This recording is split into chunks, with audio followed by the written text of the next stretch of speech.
Wherever you go, whatever you do, throw a little at it. Omax, Vest and Briefs.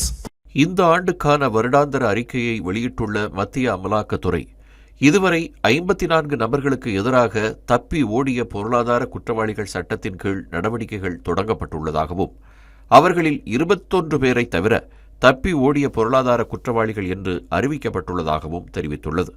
கடந்த 7 ஆண்டுகளில் தொழிலதிபர்களான நீரவ் மோடி, விஜய் மல்லையா, இங்கிலாந்தைச் சேர்ந்த சஞ்சய் பண்டாரி, தேடப்படும் குற்றவாளியான தாவூத் இப்ராஹிமின் கூட்டாளியான மறைந்த இக்பால் மிர்ச்சியின் மனைவி ஹஜ்ரா இக்பால் மேமன் ஆகியோர் இந்த பட்டியலில் இடம்பெற்றிருக்கிறார்கள்.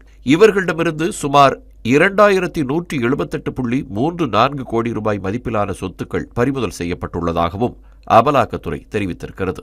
குற்றம் செய்துவிட்டு இந்தியாவை விட்டு தப்பி ஓடுபவர்களுக்கு எதிராக விரைந்து செயல்படுவதில் மத்திய அரசின் உறுதியை இது பிரதிபலிக்கிறது. இதற்கிடையே கடந்த வெள்ளிக்கிழமை டெல்லியில் நடைபெற்ற இயக்குநரகத்தின் 70வது நிறுவன நாள் விழாவில் பங்கேற்ற அமலாக்கத்துறை இயக்குநர் ராகுல் நவீன் கடந்த நிதியாண்டில் அமலாக்கத்துறையால் 812 குற்றப்பத்திரிகைகள் தாக்கல் செய்யப்பட்டதாகவும் 81,422 கோடி ரூபாய் மதிப்பிலான சொத்துக்கள் முடக்கப்பட்டதாகவும் கூறியிருக்கிறார். இது முந்தைய ஆண்டை விட 170% அதிகம் என்றும் குறிப்பிட்டிருக்கிறார். இயல்பான சூழலில் குற்றச் செயல் மூலம் கிடைத்த வருமானத்தை பறிமுதல் செய்வதும் அதன் விளைவாக குற்றத்தால் பாதிக்கப்பட்டவர்களுக்கு அதனை திருப்பி அளிப்பதும் விசாரணை முடிந்து குற்றம் சாட்டப்பட்டவர் குற்றவாளி என தீர்ப்பளிக்கப்பட்ட பின்னரே நடைபெறும். ஆனால் 2019ஆம் ஆண்டு கொண்டுவரப்பட்ட பண மோசடி தடுப்புச் சட்ட திருத்தத்தின் மூலம் விசாரணையின் போதே குற்றச் செயல் மூலம் கிடைத்த வருமானத்தை தண்டனை தீர்ப்பு இல்லாமலேயே பறிமுதல் செய்வதற்கும் அதனை திருப்பி அளிப்பதற்கும் அதிகாரம் உள்ளது.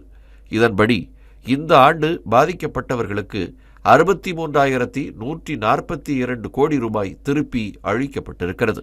இதுவரை மொத்தம் சுமார் 2,36,017 கோடி ரூபாய் மதிப்பிலான சொத்துக்களை பறிமுதல் செய்திருக்கும் அமலாக்கத்துறை நிலுவையில் உள்ள 2,400க்கும் மேற்பட்ட வழக்குகளில் குற்றவாளிகளுக்கு தண்டனை பெற்று தரப்படும் என்றும் தெரிவித்திருக்கிறது.